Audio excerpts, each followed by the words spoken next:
So, Stephen, Jonathan Creswell makes for an unlikely bad guy, really.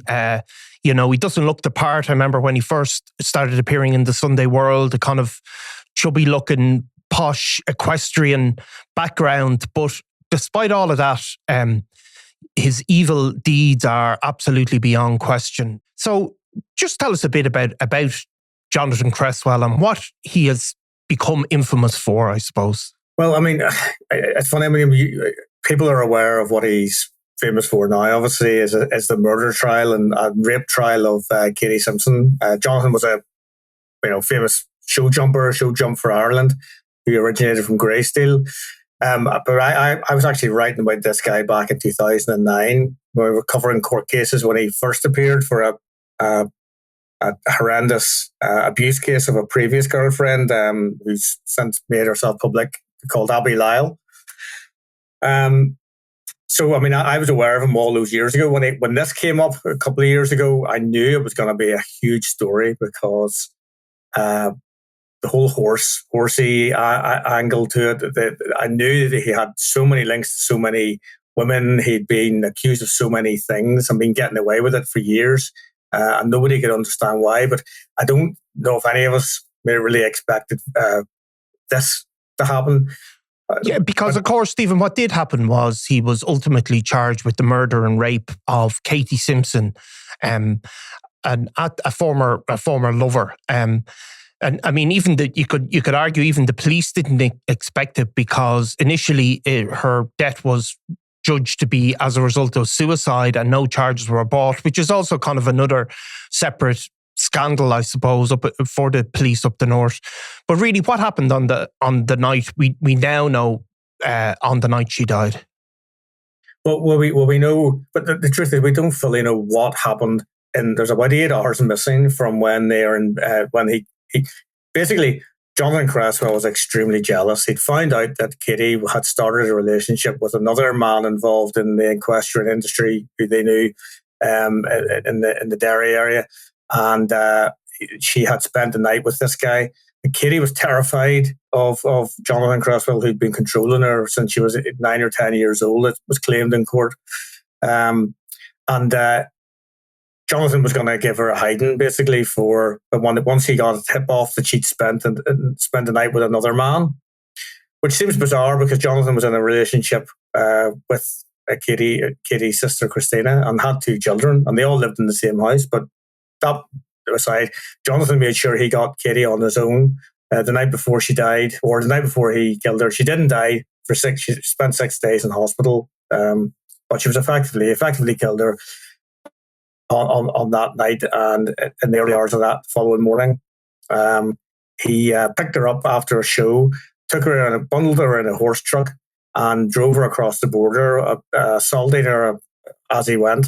And eventually, they ended up at the house that they shared in Courtnessy Meadows in Derry, near Drumahoe. And we're not exactly sure how, but the court was told that he used some sort of rod-like instrument to beat her. We think he probably strangled her. I think in one of the court cases, he admits that they stopped at one point while he was taking her back and forth across the border to have sex on the bonnet of his car. Now, we now know that he was charged with raping Katie, so it's not clear exactly what part of Jonathan Creswell's story is true and what isn't. But what we know is he caused her death in the most horrific and cruel ways. And obviously, Stephen, in the aftermath, then the police initially thought it was suicide. That was reinvestigated then, and then amazingly, all these other women that Jonathan Creswell, despite the fact, as you said, he was a known domestic abuser and had that conviction previously. He seemed to have this influence over a number of women within that horsey set, to say the least. And like, he's an unlikely kind of, sort of an unlikely sort of Lothario, or whatever word you want to use. But he did seem to have this amazing sort of control over a group of young women, almost without exception. I have seen so many texts, posts, social media posts from women who are wishing him happy birthday, and it's love you. And many of them are former lovers who are happy birthday with love hearts. And the adoration for him was phenomenal. And you're right. I mean, he looks, certainly by the time he got to trial, he'd beefed up. He looked disheveled and beaten. He certainly wasn't. I mean, there are pictures of him in a tuxedo back in his younger days when he looked more the part, going to gala balls and such. But nobody can really understand how he had so many women who were prepared to. I mean, the women all knew about each other and knew he was sleeping with other ones, and he controlled them. I mean, whenever in the court it emerged in the briefings that we got a hold of, it came out that his own partner Christina, on the day that he killed Katie, she came upstairs and looked in Katie's bedroom and saw Jonathan in bed with her, and it was almost as if this was just a run of the mill. Oh, like, there he is in bed with my sister. It's a normal, this was a normal run of the mill thing. And one of the other. Sorry, yes? Yeah, no, I mean, then in the aftermath, of course, after Katie had died, after she'd been taken to hospital, then there was another series of women who stepped in and at least helped dispose of his clothes. Those women have come before the courts and pled guilty. There's 3 women in particular, and even if you hear their names, they're those kind of double barrel equestrian names, for want of a better description. So these aren't your usual types of people to come before the courts, I think it would be fair to say.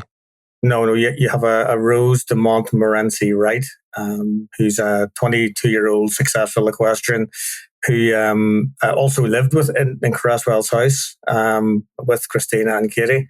And she admitted withholding information by knowing that Creswell had assaulted Katie the night before and not telling the police. When there was an investigation, not telling the police that.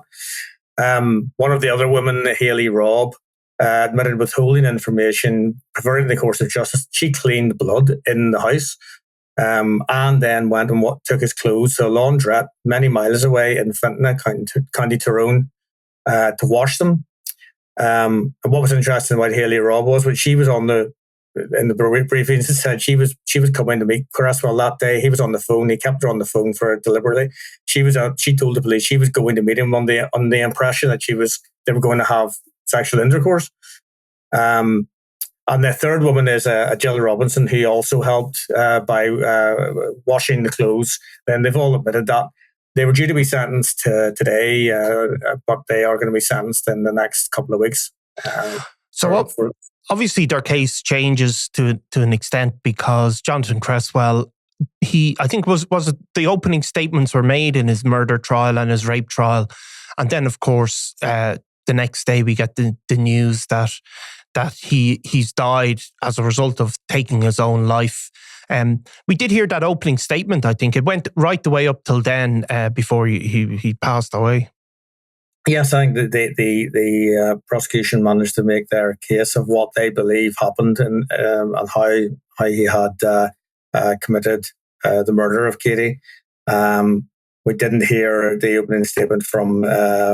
We don't know what his defence was going to be. We don't know whether he was going to take a stand, but we know what the prosecution had it, and with the 3 women who had helped cover up or withhold information or pervert the course of justice pleading guilty, and at least one of them offering to give evidence against Jonathan Creswell. It was going to be a very difficult case for him to win. Yeah, certainly. I mean, I think the prosecution described it clearly because one of Jonathan Creswell's, he had to explain, obviously, Katie's injuries. I think he gave the excuse that she'd been trampled by a horse and various other kind of things that are unlikely to stand up. And it was described, his actions were described as a calculating and deceitful episode. He strangled her and created a fiction, pretending to others that he found Katie hanging in a stairwell. So obviously, that even that alone is, obviously the grief and the guilt that goes with families when somebody takes their own life, and even to put Katie's death back on them like that, it just shows this kind of I suppose, narcissistic and abusive temperament that he had, and kind of hid in plain sight to a degree. Oh, I mean, and we know from speaking to one of the other a witness who came forward who spoke to this on the hour last week. I think it's Stacey Watling, had said that she had come across Creswell shortly after the murder, and he was in tears. He was in bits about Katie taking her own life and how devastated he was. I mean, he played it really well to a certain extent. He was, very prominent in supporting suicide charities. There was a number of suicide charity events held in Katie's name, which he was, promoting, and all the while knowing that that's not how she had died. Narcissistic is certainly the word for him, Yeah, I mean, it's obviously an unusual story as well as an horrific story, and there's very real victims. But it's an unusual story, and I wonder, does it tell something about like a kind of closed world, say the equestrian world? I'm not picking on equestrian in particular, but some of those closed little worlds where these people can really prey. Because again, like we wrote again, and a couple of Jonathan Creswell's friends who were also in that equestrian world, who've ended up in the Sunday world for all the wrong reasons, basically for sex crimes. And these were a couple of guys he was palling around with, which is a significant number of people in that small little set. I think there's a bit of if you remember the Me Too movement over in Hollywood, there's something wrong, or something with the equestrian industry. I'm sure 99% of it's all very normal, and people are there for the love of horses. But there are a lot of young women who get involved in that industry, and they are abused. They're taken advantage of because they start working their way up, mucking out, stables. And people have said to me who work in the industry, there's almost a sense among some of these young women that they almost expect to get some kind of abuse. It's almost accepted or expected that they will be targeted by dominant male men who will just use them because they want to get a foot up in the industry. There's definitely something there, because there's an awful lot of cases, some of them going through the courts, which we can't talk about. But yeah, we did cover two who were convicted sex offenders, and they were horse trainers and jockeys themselves.